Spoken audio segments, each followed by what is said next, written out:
प्रेम से बोलिए सदगुरु साहिब जी की जय हो। सतनाम साहिब। अभी देखो तुलसी साहिब जी बता देंगे अपनी श्रीवाणी में कि हम सुख कैसे हैं। वो कहते हैं ईश्वर अंश जीव अविनाशी चेतन अमल सहज सुख राशि। आ गया ना। अब आगे भी बताते हैं तुलसी साहिब जी, जहां हम पढ़े हैं वहां पर कहते हैं सो माया बस भयों गोसाई। वो ही जीव जो कि सुख राशि है ना, वो इस माया के इस भ्रम के आवरण में ऐसा पड़ गया है कि अपना ही वजूद भूल गया है। सो माया बस पड़ा गोसाई कीर बंधो मरकट की नाई। जैसे एक बंदर होता है ना, मदारी के फंदे में फंस जाए। अब मदारी ने उसको बांध नहीं रखा, खोल दिया। जब शुरू में तो बांधा था कि कहीं बंदर भाग ना जाए। अब मदारी की डुगडुगी बजती है और बंदर कूद फांक करता है, नाच दिखाता है। जैसे मदारी कहता है ना डंडा उठा, तो डंडा उठाएगा। मदारी कहेगा घूम, घूमना शुरू हो जाएगा। कहेगा अब तेरी बंदरिया के साथ शादी कर रहे हैं, घूम, तो फिर घूमना शुरू हो जाएगा। और हम सारे बड़ा खुश होते हैं मदारी जब नाच दिखाता है बंदर को ऐसे। और नॉर्मली अगर बंदर देखो तो ये तो स्वाते ही नहीं, ये तो कभी कपड़े फाड़ देते हैं, कभी कहीं कूदते हैं, कभी कहीं कूदते हैं। वो में स्वाते नहीं। क्यों? क्योंकि वो आजाद है ना। और वो क्या है? वो बंदर क्या है? उस मदारी का गुलाम बन चुका है। भूल चुका है वो अपनी स्वतंत्रता। भूल चुका है वो कि वो मनुष्य को घुरकी भी दिखा सकता है। और मनुष्य बहुत सारे तो उसकी घुरकी से डरते भी हैं। बराबर की टक्कर लेते नहीं है बाहर बंदर जो आजाद घूम रहे हैं। अभी उनको कुछ डंडा वंडा आप दिखा के देखो, आपके ऊपर उल्टा आएंगे घुरकी डालते हुए। आते हैं ना कि हाँ मुझे खाया ना तो मेरे को भी खाना आता है, मेरे को भी काट खाना आता है। वो भी आंखें बड़ी बड़ी दिखा कर ऐसे आएगा घुरकी डालता हुआ पूरा। भले ही उसका बस नहीं चलता, उसको पता है कि भाई मैं इन मनुष्यों से इतना ताकतवर नहीं हूं, फिर भी अपनी रक्षा के लिए तो, अपनी प्रोटेक्शन के लिए तो वो भी अटैक कर सकता है। कर सकता है ना। वो कब करेगा? जब वो स्वतंत्र है। अब जो बंधा ही हुआ है, बंदर ही है, देख लो दोनों। जो खुले घूम रहे हैं वो भी बंदर हैं, और जो मदारी के पास नाच कर रहा है वो भी बंदर ही है। और अब उस बंदर को तुम पीछे से छेड़ने जाओगे ना, वो मदारी के चिपकेगा भाग के।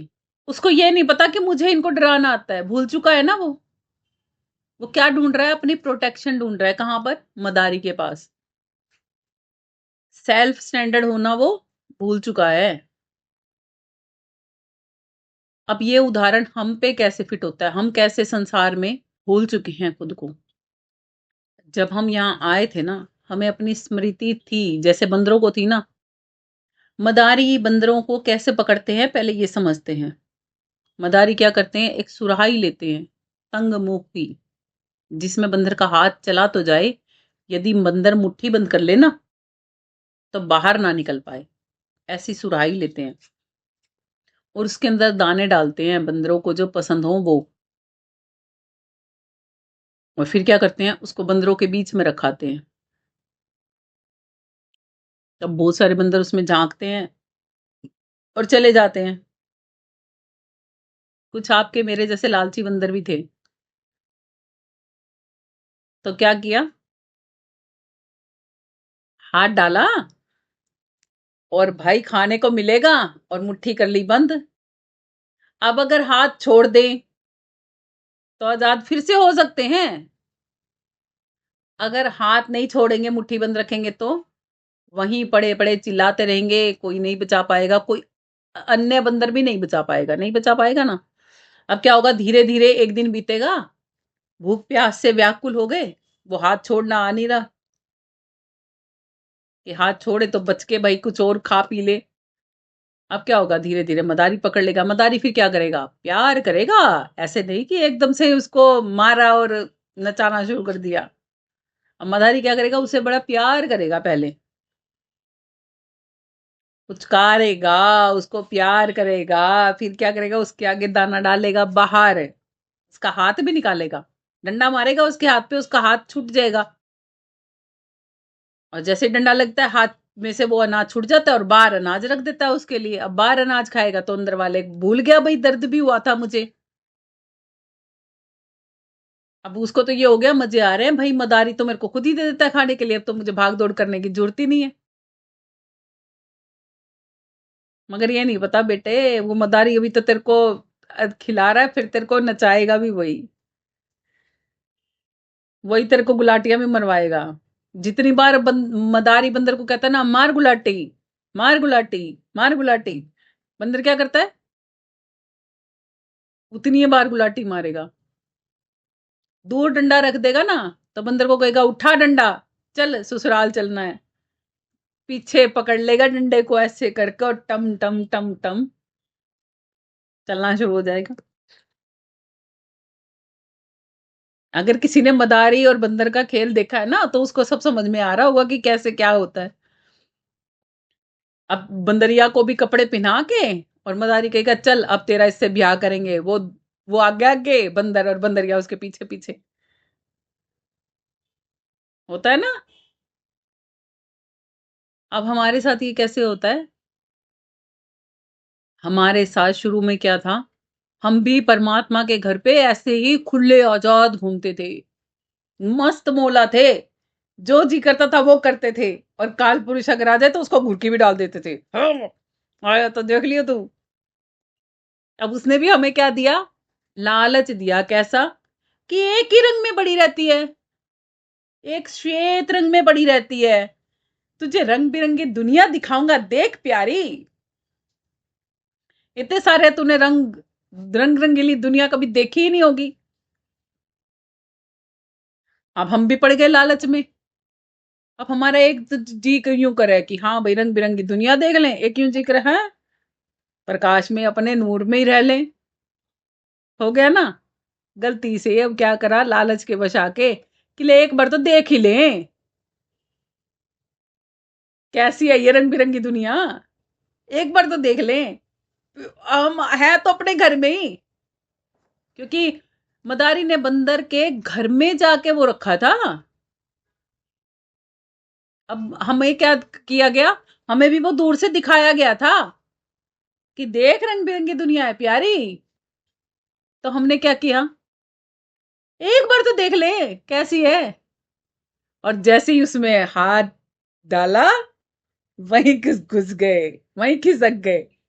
जैसे आपने कभी देखा हो ना, नाटक आते थे पहले अलिफ लैला टाइप के, और अलादीन वाले उस टाइप के, उसमें क्या दिखाते थे, ऐसे गोल सर्कल वाला एक मिरर सा लगा होता था ओवल शेप में, और उसमें से परली साइड निकल के दूसरी दुनिया में वो पहुंच जाते थे। वही हमारे साथ हो गया। अब हम हैं तो वही, मगर हमारे ऊपर कवर आ गया।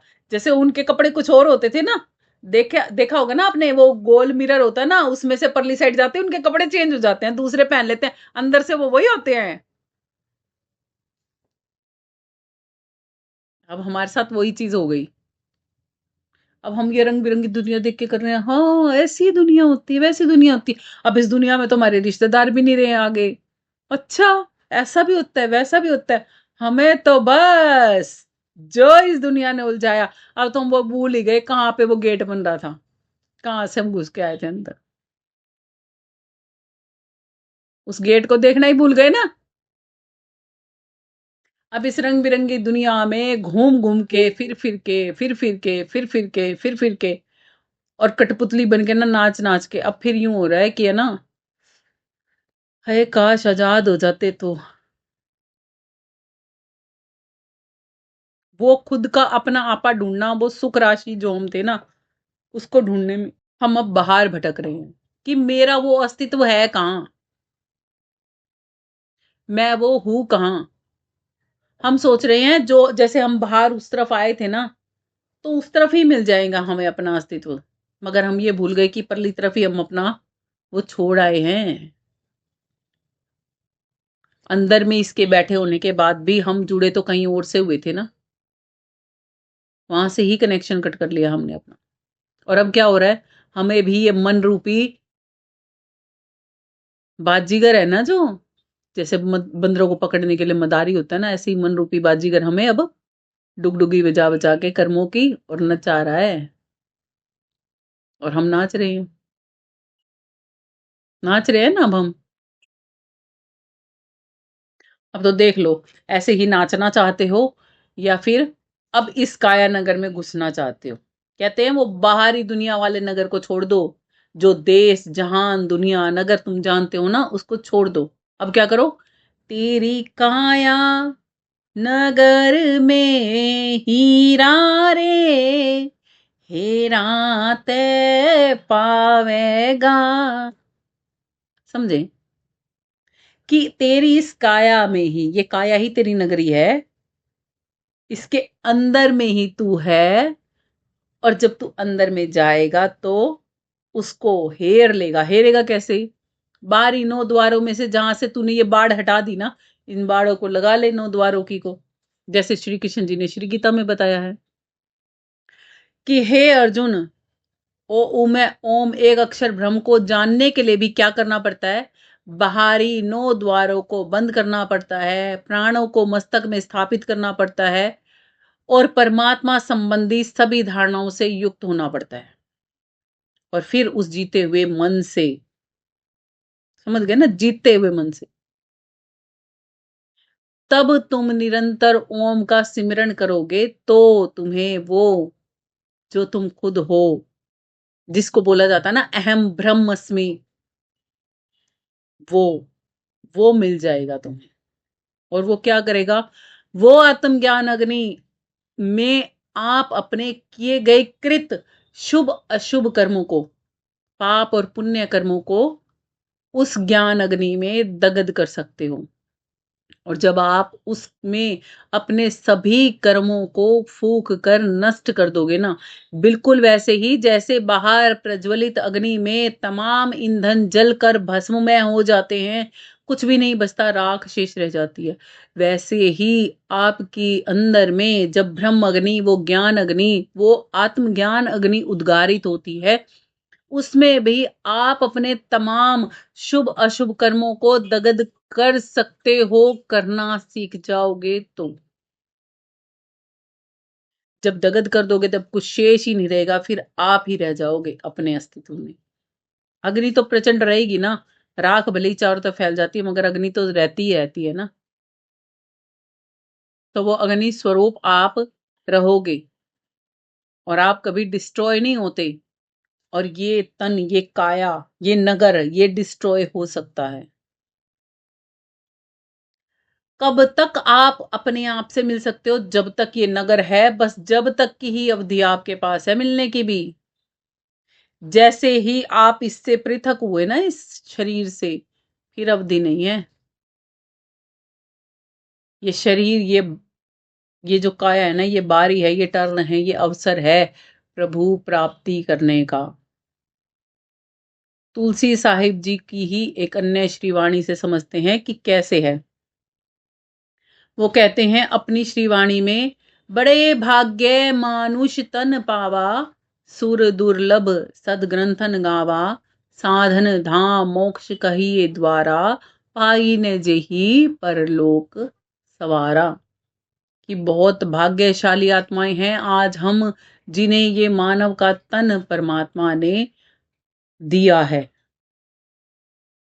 दया करके मिलता है ये हमें, क्योंकि कर्म हमारे ऐसे कभी नहीं है कि हमें मानव तन का चोला ये मिल जाए। ये केवल कर्म देही है, बाकी अन्यत्र देहियां भोग देही हैं। उनमें हम किए हुए कर्मों का भुगतान करने के लिए जाते हैं। तो कहते हैं बहुत भाग्यशाली हो आज की इस देव दुर्लभ देही में बैठे हो। देवता भी यानी कि भोग योनियों में हैं। तो कहते हैं आप स्वतंत्र हो कर्म करने के लिए, और फलों के गुलाम बनोगे। ये तो कृष्ण जी ने भी बताया श्री गीता में कि आप कर्म करने के लिए स्वतंत्र हो, और फलों के आप गुलाम हो ही। फलों का तो भोगता आपको बनना पड़ेगा। तो फिर आप कौन सा ऐसा कर्म करो कि फलों का भोगता ही ना बनना पड़े। आप आत्मज्ञान अग्नि, ब्रह्म अग्नि में ही स्थापित हो जाओ। और आज तक तमाम जितने कर्म किए हैं ना, उन सबको उस ब्रह्म अग्नि में दग्ध करना शुरू कर दो। तो क्या होगा एक दिन? सब कर्म भस्ममय हो जाएंगे और आप आजाद हो जाओगे। हो जाओगे कि नहीं हो जाओगे? यही चीज हमें और संत समझा रहे हैं। पहले तुलसी साहिब जी की वाणी ये पूरी कर लेते हैं। कहते हैं देवताओं को भी दुर्लभ है ये मानव देही, सूर दुर्लभ सदग्रंथन गावा। और ये क्या है? ये वो साधन है, ये वो विकल है, ये वो इक्विपमेंट है, ये वो द्वार है जो मोक्ष प्रदान करवाता है, जो कि हमारी आवागमन मिटाता है। मोक्ष का मतलब क्या है? मोक्ष का मतलब कुछ लोग पता है क्या समझते हैं कि बस इस संसार में सुख मिल जाए और मरने के उपरांत हमें स्वर्ग इत्यादि में जगह मिल जाए, ये मोक्ष है। नहीं, ये मोक्ष नहीं है। अगर आप शिवपुरी में भी चले जाते हो ना तो भी मोक्ष नहीं है। आप विष्णुपुरी में भी मर के चले जाते हो ना अच्छे कर्म करके, तो भी मोक्ष नहीं है। आप ब्रह्मपुरी में भी यदि अच्छे कर्म करके मोक्ष समझते हो, पा लिया हमने, तो वो भी मोक्ष नहीं है। ये सब ऋषि मुनियों ने, संतों ने बकायदा अपनी अपनी वाणियों में, अपने अपने ग्रंथों में लिख रखा है। अगर आप ध्यान से पढ़ोगे तो आपको समझ में आ जाएगा। बशर्त है कि उसको समझने की समझ तो रखनी ही पड़ेगी। जैसे तुलसी साहिब जी ने कहा है ना, सुनहु तात यह अकथ कहानी, समझत बनत न जाए बखानी।